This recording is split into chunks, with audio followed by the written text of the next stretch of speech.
The other day, the video of your audition for Game of Thrones. Oh yeah. You did the hacker. Yeah. Recording, and I'm like, oh, do you mind if I try something first before we do the audition? And they're like, oh please, we'd be delighted. And start getting into it.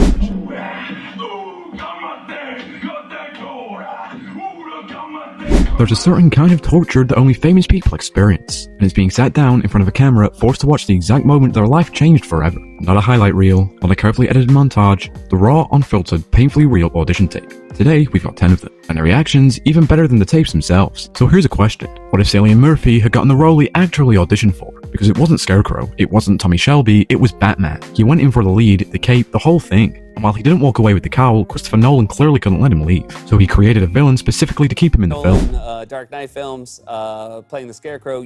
I did not realize you auditioned to play Batman.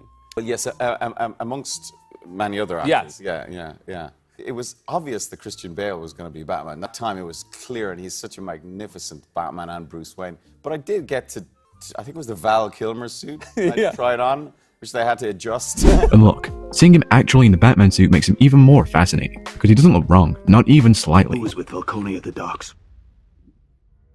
Joe murdered my parents, and they deserve. Don't wanted to do this for them. But it's a weird thing. You put it on, you put the cowl on, and the voice drops. No, it drops a couple of octaves. So that's it. Can't do the Batman voice without doing the Batman. Yeah.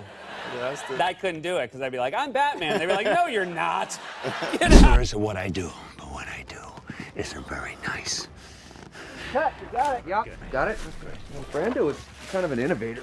Genius. After landing the role of Wolverine, Hugh Jackman wasn't completely sold. Watching him second guess whether strapping metal close to his hands was a good career move is equal parts hilarious and hard to believe, knowing what we know. I went for the audition, and I said, yeah, but Anna Paquin, this is Ian McKellen, Patrick Stewart, it's the director of Usual Suspects. I said, there's got to be more to this. I'd only read 3 pages too. What did you walked around? I know your wife told you not to take the part because it sounded... She said don't do the audition. Yeah. You're at the Royal National Theatre and you got freaking claws coming out of your hands. Plus, you knew nothing about Wolverine. You thought it was about wolves. You thought you were playing a wolf. I didn't even know. I'd never heard of X-Men. I didn't know there was an animal called a Wolverine. I thought it was like one of those Shazam. It's a made-up comic book animal or something. And I came to set after studying wolves, and I had this whole physicality.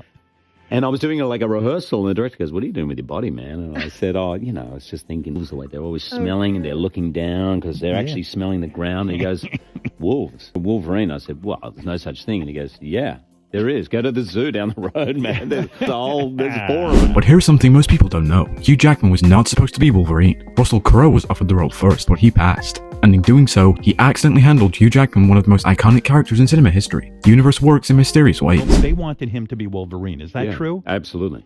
And Russell Crowe called you and said, hey, go in on this part. He didn't call me. He called Brian Singer, the director. Said, look, I don't want to do it, but you should look at this guy. And the other role, famously, Wolverine, which Hugh Jackman, of course, has done a brilliant job with, right? Agree? And there's no way I would have ever done that.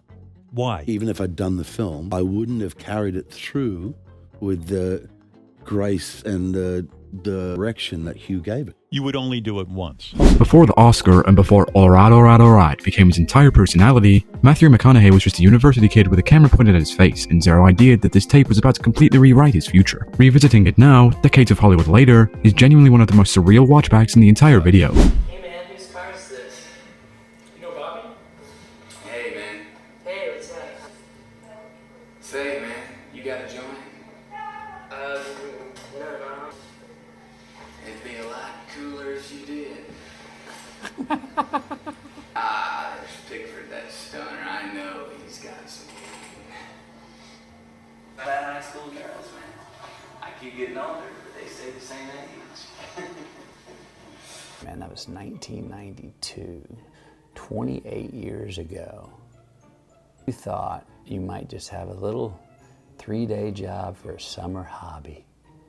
28 years later, I still got a little summer job that turned into a career. But not every audition story involves a backflip or war chant. Sometimes it's just a kid in a room doing something so quietly real that the people watching have no chance but to say yes. Owen Cooper's adolescence audition is exactly that, and watching him react to it now, knowing what that moment became, it's completely differently, as well as him feeling very awkward. How do you feel about watching yourself, by the way? Oh my God, look at you! Oh. Look at my head. Why is your hair doing that? That's what my head used to look like. I hated that. I hated that. Okay, well you're not supposed to like looking at yourself. But that was great. That was the one that got me the part, I think.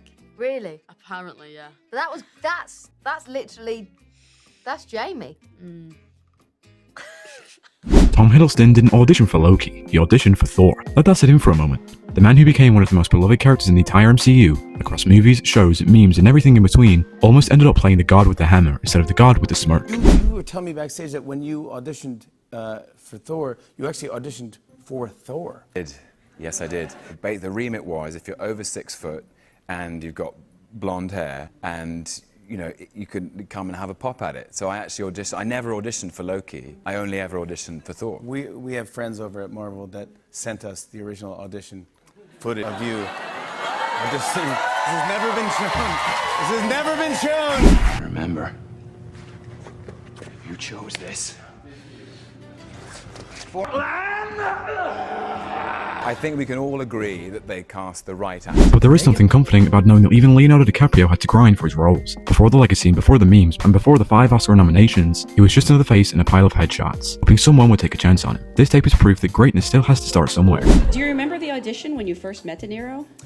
I remember there was a mustard jar scene, and he had to jam a mustard jar in my eye repeatedly. The script sort of didn't call for it, but I got up and he said, "Now, is it empty? Is it empty?" And I got up and I screamed, "No!" Like completely unnecessary, but I screamed in his face, and I sat there, you know, with my head, you know, looking like a red tomato, and everyone started laughing at me in the entire room. De Niro, everybody was in hysterics, and I sat there frozen thinking, oh my God, I just screwed this entire opportunity up. And then, you know, Bob, in traditional De Niro fashion, kind of just looked at me and went, it's good, it's good, it's good. And James Cameron made sure that even though Leo was already famous, nobody was walking onto his set without proving themselves first. No exceptions, not even for DiCaprio. So Leo came in, of course, charmed everybody, myself included. He didn't know he was going to test. He came in, he thought it was another meeting to meet Kate. And he said, "You mean I'm reading?" And I said, "Yeah."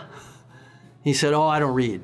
And I said, "Well," I shook his hand. "Thanks for coming by. If I don't read, I don't get the part, just like that." And I said, "Oh, yeah, come on. I'm not going to get up by making the wrong decision in casting, so you're going to read or you're not going to get the part." He's like, "Oh, okay." You know, he's like, every ounce of his entire being is just so, you know, negative. Right up until I said action, it turned into Jack. I'm like, all right. There were over 7,500 tapes, more than 200 actors in the room. And the moment that separated Tom Holland from every single one of them wasn't a monologue, and it wasn't a scripted moment. It was a completely spontaneous backflip that nobody asked for and nobody expected. Watching this audition back, you can pinpoint the exact second the role was his. So I just wait before we get started. Hey, come on, stop. There's no starting. No, I got it.